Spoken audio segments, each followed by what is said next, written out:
Fertilisation কি জানোই তো। মেল আর ফিমেল গ্যামেটের ইউনিয়নের পর যেটা হয় সেটা হচ্ছে ফার্টিলাইজেশন।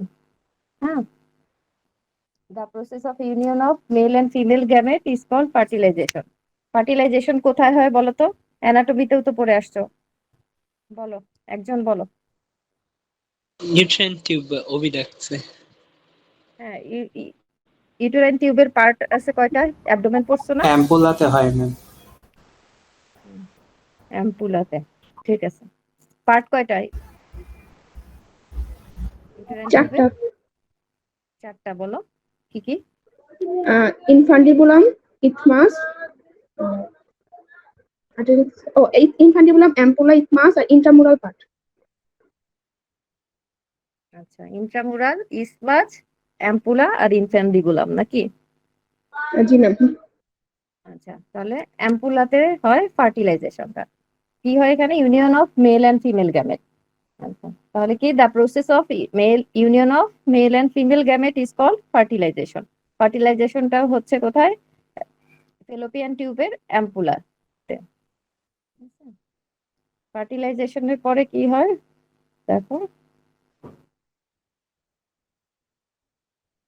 ফার্টিলাইজেশনের পরে কি প্রেগন্যান্সি স্টার্ট হবে। কি হবে? If the ovum become fertilized a new sequence of events called gestation or pregnancy take place and fertilized ovum eventually develops into full term fetus. এই ফার্টিলাইজড ওভামটা আস্তে আস্তে ফুল টার্ম ফিটাসে ডেভেলপ হবে। তাহলে ডিউরেশন, প্রেগন্যান্সি ডিউরেশন কত? Average duration হচ্ছে ফার্টিলাইজেশনের পর থেকে 270 days.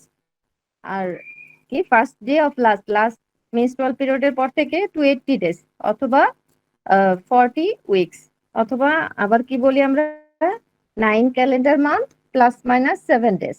হুম, এটা হচ্ছে পিরিয়ড, প্রেগন্যান্সি পিরিয়ড এলএমপি থেকে। তারপর ডিটেকশন অফ প্রেগন্যান্সি ডিটেকশন করে কিভাবে? ফার্স্ট সাইন হচ্ছে অ্যামেনোরিয়া। তাহলে প্রেগন্যান্সি ডিটেকশনের ফার্স্ট সাইন হলো অ্যামেনোরিয়া। তো অ্যামেনোরিয়া আরো অন্যান্য কন্ডিশনও হইতে পারে, এজন্য এটাকে একটা টেস্ট করতে হবে। প্রথমে কি করি? HCG test. হিউম্যান এইসিজি মানে হলো হিউম্যান কোরিয়নিক গনাডোট্রপিন হরমোন। দরজা লাগাও, হ্যাঁ হ্যাঁ চলে যাও দরজা। আচ্ছা, হিউম্যান কোরিয়নিক গোনাডোট্রপিন হরমোনটা বেড়ে যাবে। হ্যাঁ, এটা কোথায় ফার্স্টে পাবো আমরা? ব্লাডে দেখতে পাবো। ব্লাডে এই ফার্টিলাইজেশনের পর কত 6 থেকে 8 দিনের মধ্যে ব্লাডে চলে আসে হিউম্যান কোরিয়নিক গোনাডোট্রপিন হরমোন। তখন ব্লাডে অ্যান্টিজেন অ্যান্টিবডি টেস্ট করলে তখন পজিটিভ পাওয়া আসে রিপোর্ট। হ্যাঁ, মানে HCG beta HCG report positive. আর ইউরিনে যেটা পাই, ইউরিন টেস্ট, সেটা কতদিন পরে আসে? পজিটিভ রিপোর্টটা 14 দিন পরে ইউরিনে আসে। হ্যাঁ, তাহলে detection of pregnancy first sign হচ্ছে অ্যামেনোরিয়া, তারপরে কি এইসিজি টেস্ট। হ্যাঁ, presence of HCG in the urine of pregnant lady. ইউরিনে করি আমরা বাসায়, আর ল্যাবে হচ্ছে ব্লাডে করে দেখা হয়। হ্যাঁ, এরপর দেখো যেটা আছে কি ডেঞ্জার পিরিয়ড। এটা তো পড়া হয়েছে না? মেনস্ট্রুয়াল সাইকেল তো শেষ, তাই না? পড়ছো না মেনস্ট্রুয়াল সাইকেল? জি ম্যাডাম। আচ্ছা, তাহলে তো এটা জানো। ডেঞ্জার পিরিয়ডটা কতদিন? 10 to 17 or 18 day of menstrual cycle. যখন সাইকেলটা রেগুলার সাইকেল হবে, 28 ডেজ সাইকেল হবে। হ্যাঁ, তখন ডেঞ্জার পিরিয়ডটা আমরা ধরি কত? ওভুলেশন কখন হয় বলো তো? 28 ডেজ সাইকেলে ওভুলেশন কত দিনে হয়? 14 দিন। 14 দিনে। তাহলে 14 দিনের এই 14 দিনের আগে আর পরে কিছুদিন হচ্ছে কি ডেঞ্জার পিরিয়ড। স্পামের কতদিন বলো? সার্ভাইভাল টাইম কতদিন? 3 days। হ্যাঁ, আর ওভামের 1 day। 2 ডেজ। হ্যাঁ, 2 ডেজ। তাহলে যদি 14 দিনে 28 ডেজ সাইকেলের 14তম দিনে যদি ওভুলেশন হয়, তাহলে এর আগে হচ্ছে যে 3 দিন পর্যন্ত ডেঞ্জার পিরিয়ড, পরে আবার 2 দিন, মাঝখানে 1 দিন, তাহলে এই মিলে এই যে 6-7 দিন। হ্যাঁ, মাঝখানে যে 6-7 দিন, এই 6-7 দিন হলো ডেঞ্জার পিরিয়ড। তাহলে বলতেছি 10 to 17 or 18 day of the menstrual cycle is called danger period, হ্যাঁ। the remaining period যেমন 1st থেকে 9th day আর 18 থেকে 28 day হচ্ছে safe period। আচ্ছা, এরপর কি দেখো, ফার্টিলাইজেশনের পর কি হয়, ইমপ্লান্টেশন হবে, হ্যাঁ। ফার্টিলাইজড ওভামটা আস্তে আস্তে বিভিন্ন স্টেজ কমপ্লিট করে কি ব্লাস্টোসিস্ট হবে, ব্লাস্টোসিস্টটা পরে ইমপ্ল্যান্ট হবে। ইমপ্ল্যান্ট হবে কোথায়, ইউটেরাসের। ইমপ্লান্টেশনের সাইটটা কোথায় বলো তো? Body of the uterus, close to the fundus. হ্যাঁ, কোথায়, পোস্টেরিয়র ওয়াল না anterior wall? Either anterior wall or either posterior wall. Posterior wall হলো কমন। পোস্টেরিয়র ওয়াল বললে তোমাকে আগে বলতে হবে পোস্টেরিয়র ওয়াল, হ্যাঁ। posterior wall G. of the fundus of the uterus, হুম, অথবা আপার part of the posterior wall of the uterus। তাহলে ইমপ্লান্টেশনের সাইট হলো এটা। এখানে ব্লাস্টোসিস্টটা ইউটেরাসের এন্ডোমেট্রিয়ামের সাথে ইমপ্ল্যান্ট হবে, হ্যাঁ। আর ইমপ্ল্যান্ট হলে এখানে কি হয়, ইমপ্লান্টেশনের সময় এখানে অনেক বেশি কি প্রোজেস্টেরন যে রিলিজ হয়, এই প্রোজেস্টেরনটা ইউটেরাসের যে এন্ডোমেট্রিয়াম আছে এগুলাকে ডেসিডুয়ালাইজেশন হয়, সেলগুলাকে হচ্ছে ইমপ্লান্টেশনের জন্য প্রিপেয়ার করে, এটাকে বলতেছে ডেসিডুয়ালাইজেশন। আর তখন যে ইমপ্লান্টেশনের সময় যে ইউটেরাসের এন্ডোমেট্রিয়াম যে ডেসিডুয়ালাইজেশন হলো এগুলাকে ডেসিডুয়াল সেল বলে। তাহলে ইমপ্লান্টেশন হলো কোথায়, ব্লাস্টোসিস্টটা upper part posterior part of the fundus of the ইউটেরাসে ইমপ্লান্টেশন হলো। এটার জন্য কি করলো, প্রোজেস্টেরন দরকার হয়, হ্যাঁ। Progesterone prepare the endometrium for implantation of blastocyst. ইমপ্লান্টেশনের জন্য প্রোজেস্টেরন হরমোনটা এন্ডোমেট্রিয়ামকে প্রিপেয়ার করে। আচ্ছা, এরপর সাইট অফ ইমপ্লান্টেশন। আর ইমপ্লান্টেশনটা কখন হয় দেখো, ফার্টিলাইজেশনের পর 7 to 9 ডেতে সাধারণত দের মধ্যে হয় ইমপ্লান্টেশন, হ্যাঁ। তাহলে এই যে প্রোজেস্টেরন হরমোনটা কি ইমপ্লান্টেশনে হেল্প করতেছে, এখানকার এন্ডোমেট্রিয়াল সেলগুলাকে কি করতেছে, হাইপারট্রফি করে ফেলবে, আর অনেক বেশি গ্লাইকোজেন লিপিড কন্টেন্ট থাকবে, যেগুলা হচ্ছে কি ইয়াতে এমব্রায়োটাকে কি দিবে, নিউট্রিশন দিবে, হ্যাঁ। আর এই প্রসেসটা হচ্ছে ডেসিডুয়ালাইজেশন। আর তখন ওইখানকার এন্ডোমেট্রিয়াল সেলগুলাকে বলতেছি কি, ডেসিডুয়াল সেল। তাহলে endometrial cells supply the nutrients required for early growth of the embryo. আর এইচসিজি প্রোডাকশন শুরু হয় কখন দেখো, ফার্টিলাইজেশনের 6 থেকে 8 দিনের মধ্যেই এইচসিজি প্রোডাকশন শুরু হয় সিনসাইটোট্রোফোপ্লাস্ট সেল থেকে, প্লাসেন্টার, হ্যাঁ। এরপর দেখো ফিজিওলজিক্যাল চেঞ্জ ডিউরিং প্রেগন্যান্সি। প্রেগন্যান্সিতে কিছু কিছু ফিজিওলজিক্যাল চেঞ্জ হয়, চেঞ্জগুলা খুবই ইম্পর্টেন্ট, এটা রিটেন কোশ্চেনও থাকে, হ্যাঁ। ওয়েট গেইন হবে, দেখো ওয়েট গেইন কতটুকু পর্যন্ত হতে পারে, 25 to 35 পাউন্ড পর্যন্ত। এর মধ্যে কার ওজন কতটুকু এটাও জিজ্ঞাসা করে, হ্যাঁ, কোনটার ওজন কতটুকু বাড়বে। তাহলে ফিটাসদের ওজন 8 পাউন্ড, আর অ্যামনিওটিক ফ্লুইড, প্লাসেন্টা আর ফিটাল মেমব্রেন 4 পাউন্ড হবে। আর ইউটেরাস এর ওয়েটটা কত, 3 পাউন্ড বেড়ে যাবে, হ্যাঁ। ব্রেস্ট 2 পাউন্ড, আর যে এক্সট্রা ফ্লুইড, ব্লাড আর ইসিএফ এর ফ্লুইড বেড়ে হবে 5 পাউন্ড বেড়ে যাবে, হ্যাঁ। আর বাকি যে 3 থেকে 13 পাউন্ড এটা হচ্ছে ফ্যাট অ্যাকুমুলেশন হবে বডিতে। তাহলে টোটাল 25 to 35 পাউন্ড। আর কি কি চেঞ্জ হবে প্রেগনেন্সিতে দেখো, মেটাবলিজম বেড়ে যাবে 15%, এটা তো জানো। নিউট্রিশন ডিমান্ড, প্রোটিন, ক্যালসিয়াম মানে ভিটামিন মিনারেলের ডিমান্ড বেড়ে যাবে। আর কি হবে দেখো, সার্কুলেটরি সিস্টেমে ব্লাড ভলিউম বেড়ে যাবে অ্যাবাউট 30%, আরবিসি কাউন্ট বাড়বে, পিসিবি বাড়বে, বোন মেরো তো হাইপারপ্লাস্টিক হবে, মানে সবকিছুই বেড়ে যাবে। দেখো ম্যাটারনাল রেসপিরেশন অক্সিজেন কনজাম্পশন বেড়ে যাবে 20%, কার্বন ডাইঅক্সাইড ফরমেশনও বাড়বে, রেসপিরেটরি রেট বাড়বে। হার্টে কি হবে, হার্ট রেট বেড়ে যাবে, কার্ডিয়াক আউটপুট বাড়বে, ব্লাড প্রেশার বেড়ে যাবে। কিডনি ফাংশনের মধ্যে কি হবে, rate of urine formation increase হবে, জিএফআর বাড়বে, রেনাল ব্লাড ফ্লো বেড়ে যাবে, রেনাল টিউবুল গুলার রিঅ্যাবজর্পটিভ ক্যাপাসিটিও বাড়বে 50%, হ্যাঁ। আর ডাইজেস্টিভ সিস্টেমে কি কি চেঞ্জ হবে জানো, যে প্রেগনেন্সিতে কি হয়, নসিয়া, ভমিটিং, ডিসপেপসিয়া, জিআইটি মোটিলিটিটা কমে যায়। তাহলে এই প্রেগনেন্সিতে যেসব চেঞ্জ হয় ফিজিওলজিক্যাল চেঞ্জ গুলা ইম্পর্টেন্ট, মুখস্থ করে ফেলবা। এরপর দেখো প্লাসেন্টা। প্লাসেন্টার ফাংশন। প্লাসেন্টার ফাংশন কি? প্লাসেন্টা কি করে দেখো, অক্সিজেন আর নিউট্রিশন মায়ের বডি থেকে কি ফিটাসে সাপ্লাই দিবে, আর ফিটাস থেকে মেটাবলিক যে ওয়াস্ট প্রোডাক্ট কার্বন ডাইঅক্সাইড এগুলা মায়ের বডিতে নিয়ে আসবে। হ্যাঁ, আর এন্ডোক্রাইন ফাংশনের মধ্যে প্লাসেন্টার কাজ হলো কি বিভিন্ন রকমের হরমোন সিক্রেট করা। কি কি হরমোন এর মধ্যে দেখো important, human chorionic gonadotropin hormone, oestrogen, progesterone, human somatomammotropin, relaxin. হ্যাঁ, এগুলা। তাহলে প্লাসেন্টার ফাংশনটা পড়বা আর হরমোন গুলার ফাংশনও জানতে হবে। হিউম্যান কোরিওনিক গোনাডোট্রোপিন হরমোন এটা কি? এটা হচ্ছে একটা গ্লাইকোপ্রোটিন। এটা প্লাসেন্টার সিনসাইটোট্রোফোব্লাস্ট যে সেলগুলো আছে ওগুলো থেকে আসে।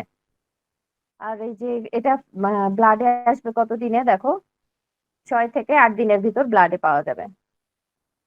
Reaches to peak at 10 to 12 weeks পর্যন্ত এটা বাড়বে। হ্যাঁ,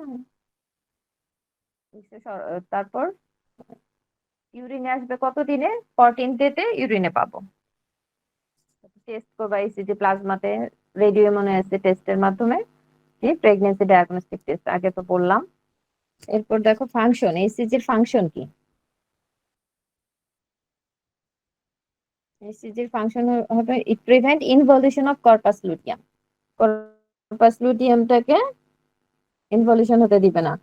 ইনভলিউশন হয়ে গেলে কি প্রেগনেন্সি কন্টিনিউ করবে? না ম্যাম। করবে না, করবে না। এই জন্য কি ইসিজিটা কি করে prevent involution of the corpus luteum. তাহলে কর্পাস লুটিয়াম থেকে তখন persistence of corpus luteum secrete কি করে, কর্পাস লুটিয়াম থেকে ইস্ট্রোজেন আর প্রোজেস্টেরন সিক্রেশন হবে আর প্রিভেন্ট মেনস্ট্রুয়েশনটা প্রিভেন্ট করবে। আর human chorionic gonadotropin hormone male foetal টেস্টিসে কি করে টেস্টোস্টেরন প্রডিউস করবে আর টেস্টিস ডিসেন্ডে হেল্প করবে। তাহলে ফাংশন মেন কয়টা? 3টা। Prevent involution of corpus luteum, আর কর্পাস লুটিয়াম থেকে large amount of oestrogen progesterone secrete করবে, এজন্য কি প্রিভেন্ট মেনস্ট্রুয়েশনটা প্রিভেন্ট করবে। আর মেলের ক্ষেত্রে ফিটাল টেস্টিস থেকে টেস্টোস্টেরন রিলিজ করবে আর টেস্টিস ডিসেন্ডে হেল্প করবে। এরপর দেখো ইস্ট্রোজেন। প্রেগনেন্সিতে ইস্ট্রোজেনের ফাংশন কি? ইস্ট্রোজেনের ফাংশন দেখো enlargement of mother's uterus during pregnancy, তারপর ডেভেলপমেন্ট অফ মাদার ব্রেস্ট। ব্রেস্টের কোন সিস্টেমটাকে ডেভেলপ করে? ডাক্টাল সিস্টেমটাকে। এটা জিজ্ঞাসা করে ব্রেস্টের কোন টিস্যুটাকে ডেভেলপ করে? Ductal system. আর প্রোজেস্টেরন কি করে বলো তো? ব্রেস্টের উপর ফাংশন প্রোজেস্টেরনের বলো, আগে পড়ানো হয়েছে। ইস্ট্রোজেন প্রোজেস্টেরনের ফাংশন পড়ার সময় পড়তো, বলো একজন বলো, প্রোজেস্টেরন কি করে? ব্রেস্টের উপর ফাংশন কি? সিক্রেটরি অ্যাপারেটাসটা ডেভেলপ করে। হ্যাঁ, সিক্রেটরি অ্যাপারেটাস মানে হচ্ছে লোবিউল আর অ্যালভিওলার সিস্টেমটাকে ডেভেলপ করে। হ্যাঁ, আর ইস্ট্রোজেন কি করবে? ডাক্টাল সিস্টেম ডেভেলপ করবে। হ্যাঁ, growth of ductal system of mother breast. আর প্রোজেস্টেরন লোবিউল এন্ড অ্যালভিওলার সিস্টেমের ডেভেলপমেন্ট করবে। হ্যাঁ, সিক্রেটরি অ্যাপারেটাসটা ডেভেলপমেন্ট করবে। আচ্ছা, এরপর কি করবে? Enlargement of mother's genitalia. আচ্ছা, ফিটাল ডেভেলপমেন্ট ডিউরিং প্রেগনেন্সি। আর কি করে? প্রেগনেন্সি একদম 7 মান্থের পর ইস্ট্রোজেনটা কি, ইস্ট্রোজেনটা আবার প্রথম দিকে যদি বেশি রিলিজ হতো তাহলে কি হয়? কন্ট্রাকশন হয়ে অ্যাবর্শন হয়ে যাওয়ার চান্স থাকতো। এই জন্য ইস্ট্রোজেনটা কি হয় 7 মান্থের পর বেশি বেশি রিলিজ হয়। তখন কি হয়? এটা পেলভিক লিগামেন্ট গুলাকে রিল্যাক্স করে আর মানে ফিটাল বাড়তে হেল্প করে। হ্যাঁ, allow easier passes of foetus through the birth canal. এরপর ফাংশন অফ প্রোজেস্টেরন। ওই যে বললাম, আগে বলা হয়েছে কজেস কি করে decidual cell to develop the uterine endometrium which causes nutrition to early embryo. Decidual cell গুলা ডেভেলপ হয় কি প্রোজেস্টেরনের ইনফ্লুয়েন্সে। হুম, আর ওটা কি করে আর এমব্রয়োটাকে নিউট্রিশন দিবে ওইসব সেল থেকে। হুম, আর কি করবে এটা? প্রজেস্টেরনের আরেকটা ফাংশন হলে ইউটেরাসের কন্ট্রাক্টিলিটিটাকে কমায় দিবে। এই জন্য কি হয়, অ্যাবর্শন হতে পারবে না। হ্যাঁ, আরেকটা কি, contribute to development to conceptus prior to implantation. ইমপ্লান্টেশনের আগে ফিটাসের ডেভেলপমেন্টে এমব্রায়ো ডেভেলপমেন্টে হেল্প করবে প্রজেস্টেরন। আরেকটা কি দেখো, promote development of secretory apparatus of mother's breast, মানে লোবিউল আর অ্যালভিওলার সিস্টেমের ডেভেলপমেন্ট করবে প্রজেস্টেরন। তাহলে প্রজেস্টেরনের কি ফাংশন? রেসিডুয়াল সেলগুলাকে ডেভেলপ করবে এক, আরেকটা কি করবে, ব্রেস্টের সিক্রেটরি অ্যাপারেটাস যেমন লোবিউল অ্যালভিওলার সিস্টেমকে ডেভেলপ করবে, ইউটেরাসের কন্ট্রাক্টিলিটিটাকে কমায় দিবে, অ্যাবর্শন প্রিভেন্ট করবে। এরপর দেখো আরেকটা কি, হিউম্যান সোমাটোমেমোট্রোপিন। সোমাটোমেমোট্রোপিন হরমোনটা কি করে, গ্রোথ অফ মেমারি গ্ল্যান্ডের গ্রোথ করবে আর কি, প্রমোট প্রোডাকশন অফ মিল্ক। আর এটার কিছু ল্যাক্টোজেনিক প্রপার্টিস আছে, এই জন্য এটাকে কি বলা হয়, হিউম্যান প্লাসেন্টাল ল্যাক্টোজেন। এটা কি, it is also required to promote growth of fetus and provide large quantities of glucose available to fetus. Human somatomamotropin. এরপর দেখো রিল্যাক্সিন। রিল্যাক্সিন কোত্থেকে সিক্রেট হচ্ছে, কর্পাস লুটিয়াম আর প্লাসেন্টা থেকে। রিল্যাক্সিনের ফাংশন কি, আর্লি প্রেগনেন্সিতে এটা কি করে, ইউটেরাসের রিল্যাক্সেশন করে, তারপর ফিটাস অ্যাবর্শন প্রিভেন্ট করে। আর টাওয়ার স্টাম মানে লেট প্রেগনেন্সিতে এটা কি করবে, relaxation of the pubic symphysis আর পেলভিক লিগামেন্ট গুলাকে রিল্যাক্স করে দিবে, যাতে ডেলিভারিতে সুবিধা হয়। হ্যাঁ, facilitate delivery of the foetus.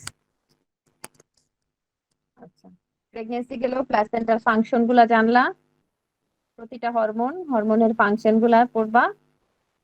এরপর প্রেগনেন্সির পর কি, পার্চুরেশন। তাহলে পার্চুরেশনটা কি দেখো, parturition means birth of the baby. তো পার্চুরেশন হলো বার্থ অফ দা বেবি। এটা একটা কিছু কি হরমোন পার্চুরেশনে হেল্প করবে। কি কি দেখো, hormonal factor that increase uterine contractility, increase ratio of estrogen to progesterone. একদম শেষের দিকে বলছিলাম কি, ইস্ট্রোজেনের লেভেলটা বেড়ে যায় প্রজেস্টেরনের তুলনায়, তখন কি ইউটেরাস কন্ট্রাকশন করবে বেশি আর পার্চুরেশনে হেল্প করবে। দেখো, increase ratio of estrogen to progesterone, progesterone inhibit করে, আমরা জানি ইউটেরাইন কন্ট্রাক্টিলিটি ইনহিবিট করে প্রজেস্টেরন, আর কন্ট্রাকশনটাকে বাড়ায় দেয় ইস্ট্রোজেন।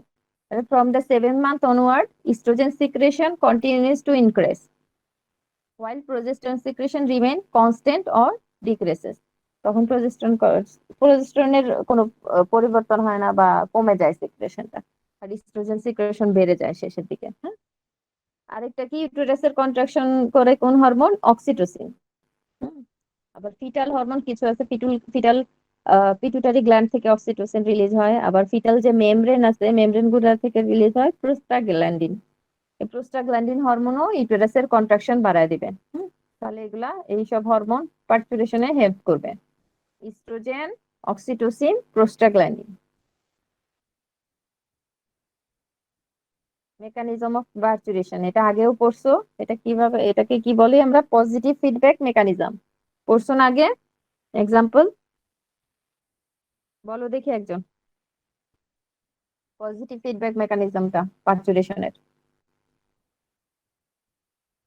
বলো। Stretch of the cervix is carried, is sensed by the sensory nerve, which sends impulses to the hypothalamus. Hypothalamus থেকে it sends impulses to the periventricular nucleus by oxytocin, which causes contraction of the uterus. This contraction pushes the baby, which causes more stretch, and the cycle repeats. আচ্ছা, এই সাইকেলটা repeat হবে আস্তে আস্তে কন্ট্রাকশনটা বাড়তে থাকবে। হ্যাঁ, এভাবে বেবিটা মানে ডেলিভারি হয়ে যাবে। হ্যাঁ, তাহলে এটা একটা পজিটিভ ফিডব্যাক মেকানিজমের সুবিধা। হ্যাঁ, ভালো একটা দিক। আরেকটা কি, পজিটিভ ফিডব্যাক মেকানিজমের আরেকটা এক্সাম্পল কি পড়ছো? Depolarization of action potentials. আচ্ছা, আরেকটা আছে, এখানে আছে। হ্যাঁ, ঠিক আছে, তাহলে ওটা পড়বা, ওটা জেনারেল ফিজিওলজিতেও আছে, এখানেও আছে। হ্যাঁ, পার্চুরেশনের মেকানিজমটা, পজিটিভ ফিডব্যাক মেকানিজম। এরপর দেখো কি মেমোজেনেসিস। মেমোজেনেসিস মিন্স ডেভেলপমেন্ট অফ ব্রেস্ট। তাহলে হরমোন কনসার্নড উইথ মেমোজেনেসিস, কি কি হরমোন আছে দেখো, ইস্ট্রোজেন, প্রোজেস্টেরন, আরো কিছু হরমোন আছে যেগুলো কি করে ব্রেস্ট ডেভেলপমেন্টে হেল্প করবে, কি growth hormone, prolactin, adrenal glucocorticoid আর ইনসুলিন। এর মধ্যে ইস্ট্রোজেন প্রোজেস্টেরনের ফাংশনটা জানতে হবে, কি oestrogen causes development of stromal and ductal system of the breast, আর progesterone causes development of lobular and alveolar system of the breast.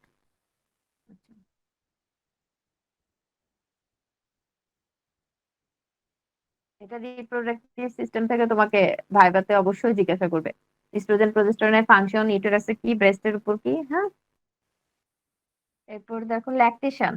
Lactation means কি synthesis, secretion and ejection of milk. এটা কি দুইটা প্রসেস আছে, একটা হচ্ছে milk secretion আর milk ejection. Milk secretion is synthesis of milk by alveolar system and it passes into the lumen of the gland. আর ইজেকশনটা কি discharge of milk from the breast. আর ইজেকশন রিফ্লেক্সটা বা লেট ডাউন রিফ্লেক্সটা খুবই important, এটা ভালো করে পড়বা। মিল্ক ইজেকশন রিফ্লেক্স এটাও একটা পজিটিভ ফিডব্যাক মেকানিজম। হ্যাঁ,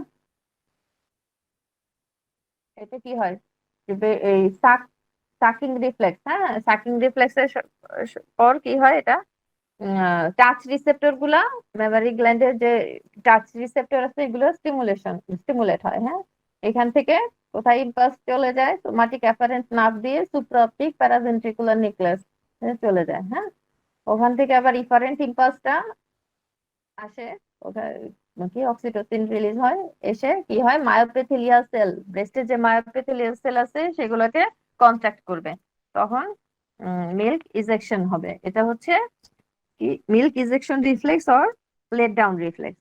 এটা খুব ইম্পর্টেন্ট এখান থেকে। হ্যাঁ, আসবে, অবশ্যই আসবে। তারপর দেখো কি lactation does not occur during pregnancy. কেন? Because oestrogen progesterone block the action of prolactin on the breast. Oestrogen progesterone প্রোল্যাকটিনের অ্যাকশনটা তখন ব্লক করে রাখে। তারপর প্রোল্যাকটিন লেভেলটা increase during pregnancy because oestrogen stimulate prolactin secretion from the anterior pituitary. আচ্ছা, এরপর দেখো after parturition oestrogen progesterone level decrease, lactation occur. Lactation তখন কিভাবে মেনটেন হয়, সাকিং রিফ্লেক্সের ফলে। হ্যাঁ, সাকিং রিফ্লেক্সের ফলে এটা স্টিমুলেট হয় বোথ অক্সিটোসিন আর প্রোল্যাকটিন সিক্রেশন। আর আমরা জানি ল্যাকটেশনাল পিরিয়ডে কি অ্যামোনেরিয়া হয়, ল্যাকটেশনাল অ্যামোনেরিয়া, তখন কি হয় ওভুলেশন হয় না। হ্যাঁ, ওভুলেশন সাপ্রেস থাকে ওই পিরিয়ডটাতে অনেকের। কেন হয় এটা? প্রোল্যাকটিন ইনহিবিট করে কি গোনাডোট্রোপিন হরমোন রিলিজ করবে, হাইপোথ্যালামাস থেকে gonadotropin hormone releasing hormone release হতে ইনহিবিট করবে। তারপর অ্যান্টেরিয়র পিটুইটারি থেকে follicular stimulating hormone, luteinising hormone release হবে না, কি হবে ফলিকুল গ্রোথ করবে না, তারপর কি ওভুলেশন হবে না। হ্যাঁ, ডিসচার্জও হবে না, ওভুলেশন হবে না। তাহলে এই তো, এরপর এইটুকু বুঝছো তো সবাই, তাই না? কেউ কথা বলো না, ঘুমাইতেছো নাকি কি করতেছো কিচ্ছু বোঝা যায় না। জি ম্যাডাম, বুঝেছি। আচ্ছা, ঠিক আছে। এরপর দেখো কি কন্ট্রাসেপশন। কন্ট্রাসেপশন মিন্স কি প্রিভেনশন অফ কনসেপশন। কন্ট্রাসেপশনের মেথডটা কি, এইটা একটা রিটেন কোশ্চেন অবশ্যই আসবে। হ্যাঁ, এটাও খুবই ইম্পর্টেন্ট। মেথড অফ কন্ট্রাসেপশন, এখানে কি কি মেথড আছে দেখো, টেম্পোরারি মেথড আর পার্মানেন্ট মেথড। টেম্পোরারি মেথডের মধ্যে আবার কি আছে, বেরিয়ার মেথড, হরমোনাল মেথড আর ন্যাচারাল মেথড। বেরিয়ার মেথডের আবার physical method, condom, diaphragm, chemical method, foam, jelly, এগুলো। আর হরমোনাল মেথডের মধ্যে দেখো ইন্ট্রাউটেরাইন কন্ট্রাসেপটিভ ডিভাইস, যেমন আইইউসিডি, কপার টি বলে। হ্যাঁ, একটা হচ্ছে ওরাল কন্ট্রাসেপটিভ পিল আর সাবকিউটেনিয়াস ইমপ্ল্যান্টস, নরপ্ল্যান্টস বলে। হ্যাঁ, আর এরপর দেখো natural method, withdrawal technique, safe period. Safe period তো জানোই, তাহলে 3 days before ovulation ধরা হয়, days of ovulation, R 2 days after, 2 or 3 days after ovulation। হ্যাঁ, আচ্ছা, তাহলে এটা হচ্ছে ন্যাচারাল মেথড। হ্যাঁ, সেফ পিরিয়ড। এরপর দেখো পার্মানেন্ট মেথডের মধ্যে কি আছে, টিউবেক্টমি ফর ফিমেল আর ভেসেক্টমি ফর মেল।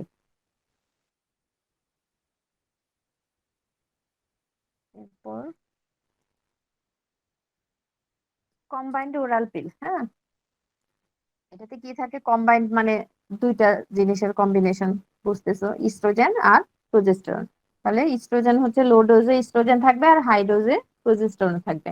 এটার মেকানিজমটা, অ্যাকশনটা পড়বা। কি করবে, prevent ovulation by inhibiting the hypothalamus and anterior pituitary. এর ফলে কি হবে, হাইপোথ্যালামাস থেকে গোনাড্রোপিন হরমোন রিলিজ হবে না, অ্যান্টেরিয়র পিটুইটারি থেকে follicular stimulating hormone, luteinising hormone release হবে না, ওভুলেশনটা হবে না। তারপরে স্পাম পেনিট্রেশন করতে দিবে না কম্বাইন্ড ওরাল পিল। আর কি দেখো, induce endometrial changes that prevent implantation. ইমপ্লান্টেশনের জন্য আনফেভারেবল এনভায়রনমেন্ট তৈরি করবে। হ্যাঁ, এটা হচ্ছে ওরাল কন্ট্রাসেপটিভ পিলের মেকানিজম অফ অ্যাকশন কম্বাইন্ডের। এরপর মিনি পিল। মিনি পিল মানে এখানে একটা মাত্র জিনিস আছে, কি আছে এখানে, হাই ডোজ অফ প্রোজেস্টেরন। এটাকে আবার আমরা বলি প্রোজেস্টেরন অনলি পিল, শুধুমাত্র প্রোজেস্টেরন আছে। এটার কি করবে, এটা progesterone makes cervical mucosa thick and unfavourable for sperm migration. Sperm migration হতে দিবে না। হ্যাঁ, আর কি, progesterone makes endometrium unfavourable for implantation, আর reduces the motility of fallopian tube. Fallopian টিউবের মোটিলিটিটাও কমায় দিবে। তাহলে এই মিনি পিল আর কম্বাইন্ড পিলের মেকানিজম অফ অ্যাকশনটা জানবা।